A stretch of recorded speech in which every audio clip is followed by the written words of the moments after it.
Bem, pessoal, eu sou o professor Bruno, você já me conhece. A nossa aula de hoje vai ser um pouco diferente, vocês só vão ver a minha mãozinha para a gente falar de resistência escrava, resistência negra no Brasil colonial, um tema que a gente já acabou abordando em outros momentos e agora a gente vai trazer alguns aspectos novos, né? Vamos lá. Então, no Brasil colonial, a gente trata inicialmente de cana-de-açúcar, fala de pau-brasil, de mandioca, fala também de aguardente, de um monte de coisa que se produz aqui. O que há de comum em todas essas produções é a mão de obra negra. Inclusive, o tema do ouro que a gente está abordando agora, a mão de obra predominante é a mão de obra escrava e uma escrava negra.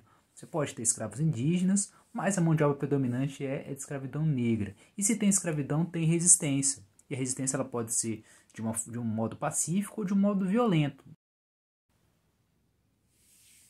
Bom, falando ainda de resistência, nós temos alguns exemplos, algumas coisas que você logo pensa, vem à mente quando a gente fala de resistência. A gente pode falar da fuga dos escravos, a gente pode falar de uma revolta, de uma rebelião ali no interior da fazenda, mas a resistência ela também pode ser cultural, como eu acabei de dizer. Às vezes constitui uma família, a luta de um negro para quando se apaixona por uma outra escrava, por casar, é uma resistência. O fato de manter sua religião, sua prática religiosa desde o tempo da África é uma forma de resistência. Isso tanto na sociedade do ouro, em Minas Gerais, quanto em outras partes do Brasil, como Rio de Janeiro, como São Paulo, inclusive aqui no Espírito Santo. Se tem escravidão, tem resistência. Um tema que as pessoas falam até pouco é o tema das irmandades no Brasil colonial. As irmandades são associações que estão ligadas à igreja e elas têm uma função social, sabe? Elas fazem uma função que deveria ser do poder público. Por exemplo, orfanato, asilo, hospital, coisas que deveriam ser providas pelo Estado, as irmandades fazem isso. Nunca te chamou a atenção, por exemplo, o fato de ter Hospital de Santa Casa de Misericórdia em várias partes do Brasil? São hospitais mantidos pela igreja por essas associações, e aí são os fiéis que doam para a manutenção dessas instituições. Aí você pode estar até pensando, né? O que tem negro, escravidão a ver com isso? Porque os negros eles podem participar das irmandades, mesmo sendo escravos. E aí é uma oportunidade ao participar dessas irmandades de ser coberto por esses serviços, né? Serviços de caridade, o orfanato, o hospital, da importância da participação dos negros nas irmandades. Agora, as irmandades elas têm uma função social, mas são associações católicas. Então, elas têm todo um rito ali envolvido. É uma devoção a um santo ou uma santa, São Pedro, São Benedito, Nossa Senhora do Rosário. E aí, você tem as festas do santo, da irmandade, e nessas festas você tem uma fusão de elementos. De elementos católicos, obviamente, afinal é uma associação católica, mas também há elementos africanos ali. Porque o africano ele vai participar dos festejos, vai participar dos momentos religiosos, litúrgicos, mas ele vai colocar elementos típicos que ele traz da África. E isso é o sincretismo, essa mistura desses elementos católicos e africanos, a gente chama de sincretismo religioso, que também é uma forma de resistência cultural que eu já falei para vocês nesse vídeo. Então esse sincretismo, essa mistura de elementos africanos e elementos próprios da cultura católica aqui no Brasil, a gente observa também nas festas, sabe? As festas eram um momento raro, de raro alívio do cativeiro pro escravo, um momento de alegria, que era muito raro. Era um momento, uma oportunidade dele ter contato ali com conhecidos, talvez, do tempo da África, que pertenciam a outros donos. Era uma chance dele manter costumes e danças e músicas e cânticos do tempo da África. Então, essas festas, assim como a Irmandade, assim como, enfim, esses momentos, essa resistência cultural, ela gera uma cultura nova no Brasil. Se você for lá na África, você não vai achar Congo, igual você tem no Espírito Santo.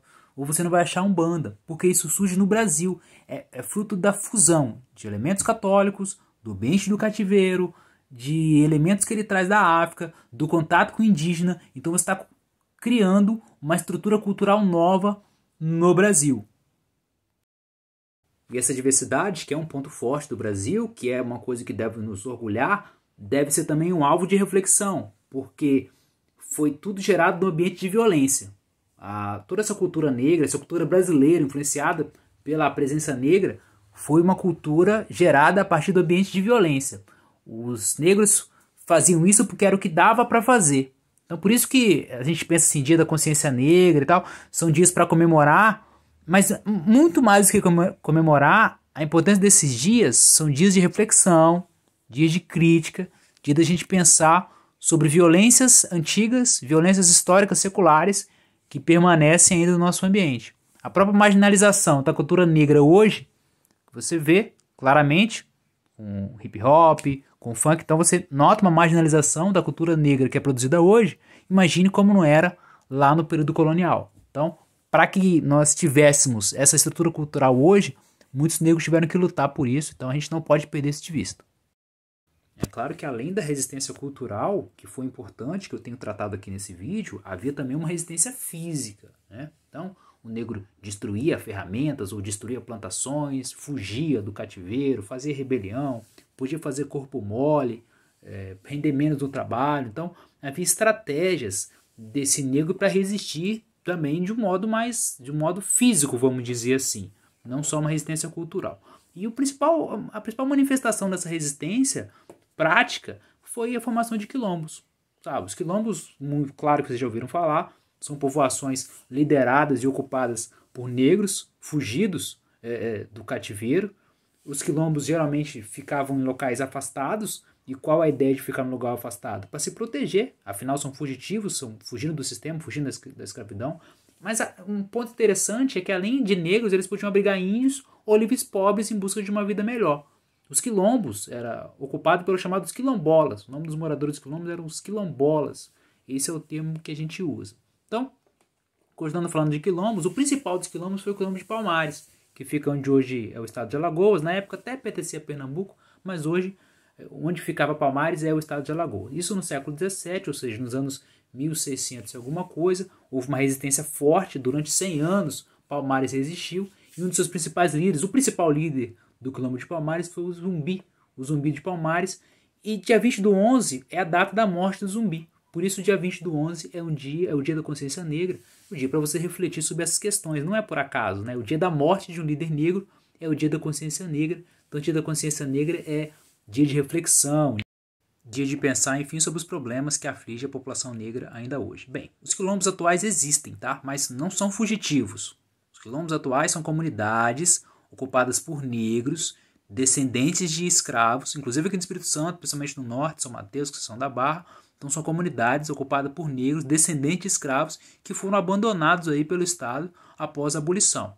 Então, como forma de resistência, se reuniram nessas comunidades e lutam ainda hoje, mas são comunidades emancipadas, livres, e com muitas questões ainda a se resolver para a população negra que ocupa esses quilombos, questões educacionais, acesso à saúde, há problemas sociais importantes a se resolver nos quilombos atuais.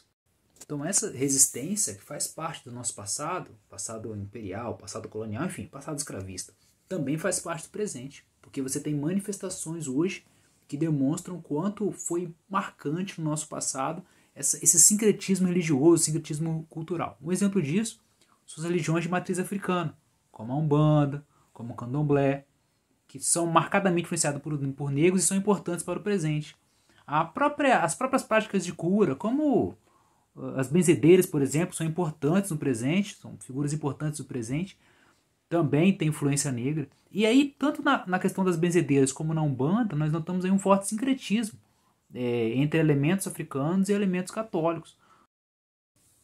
A Umbanda, por exemplo, muitos praticantes da Umbanda, frequentadores, frequentam também a Igreja Católica e cultuam também a santos católicos, fazem parte de comunidades.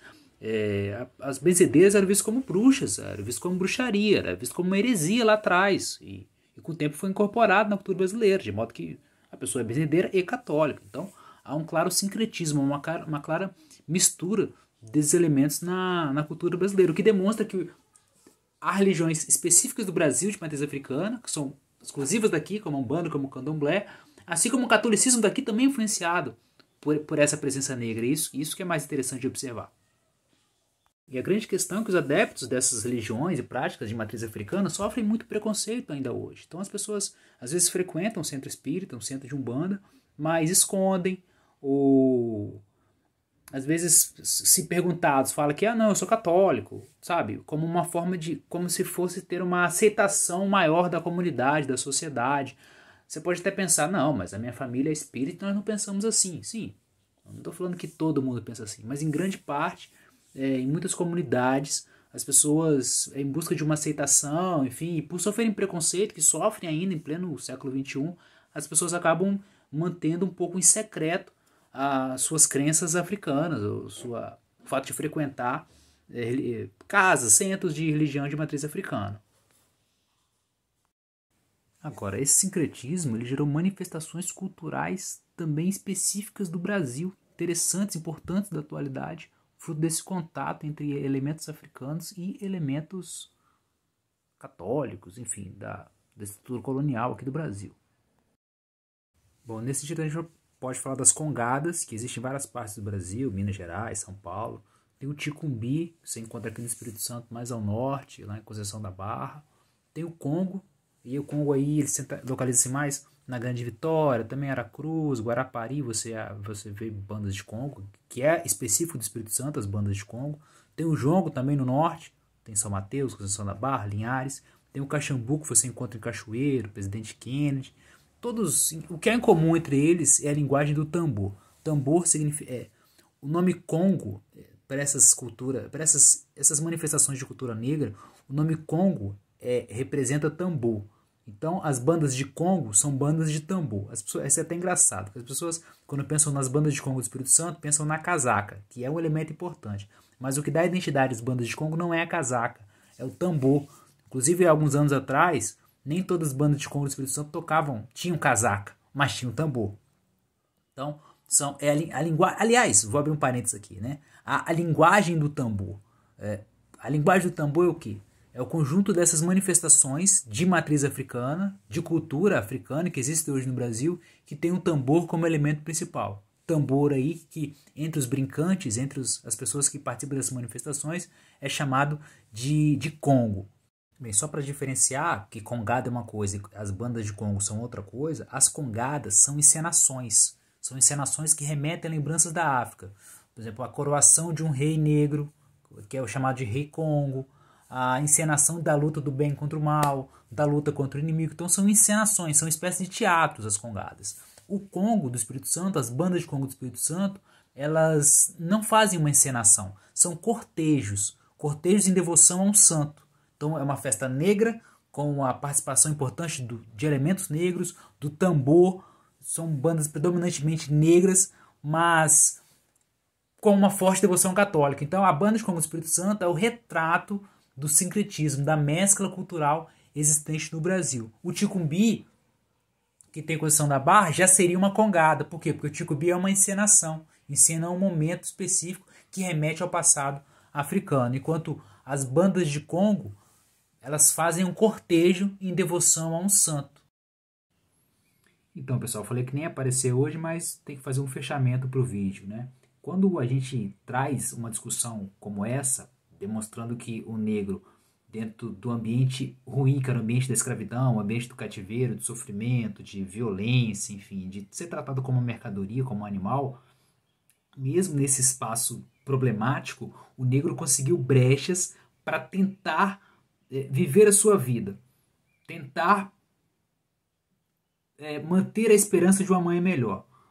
Quando a gente traz essas discussões, não é para demonstrar que o cativeiro foi uma coisa leve, que o cativeiro não era tão mal assim como as pessoas pensam, enfim, tentar lançar flores sobre a escravidão. Não é isso. A ideia é demonstrar que uma religião de matriz africana, como você vê hoje, como Umbanda, como Candomblé, as benzedeiras, lá atrás os quilombos e a permanência dos quilombos atuais, enfim, todos esses elementos que fazem parte do nosso presente, que tem raiz do passado, eles representam o resultado de uma luta. Então, havia uma esperança de um amanhã melhor, havia uma luta constante dos negros por um amanhã melhor. O problema é que esse amanhã demorou muito para chegar, né? A abolição demorou a vir e quando veio sem os devidos direitos para tentar fazer o negro começar a ter uma vida digna. Então, esses negros foram abandonados após a abolição. Mas a ideia é essa, a ideia é trazer uma escravidão que é violenta, mas além de ser violenta, mesmo sendo violenta, ela não fez a luta do negro diminuir. Porque o fato de tocar o seu tambor, de tentar se aproveitar das oportunidades que a Irmandade gerava, o fato de frequentar a Igreja Católica para agradar o Senhor, mas ali também tentar manter elementos e práticas que eles trazem da África, cânticos, danças, enfim, tudo isso é um ato de resistência, é um ato de luta, e nada disso foi fácil, é evidente. Então, quando você olha uma manifestação dessa e esses elementos que você nota no presente, é resultado de muita luta, luta dos negros, mesmo no ambiente de dificuldade, mesmo no ambiente com tantas limitações como o ambiente escravocrata, você tinha um negro lutando para tornar a sua vida um pouco melhor.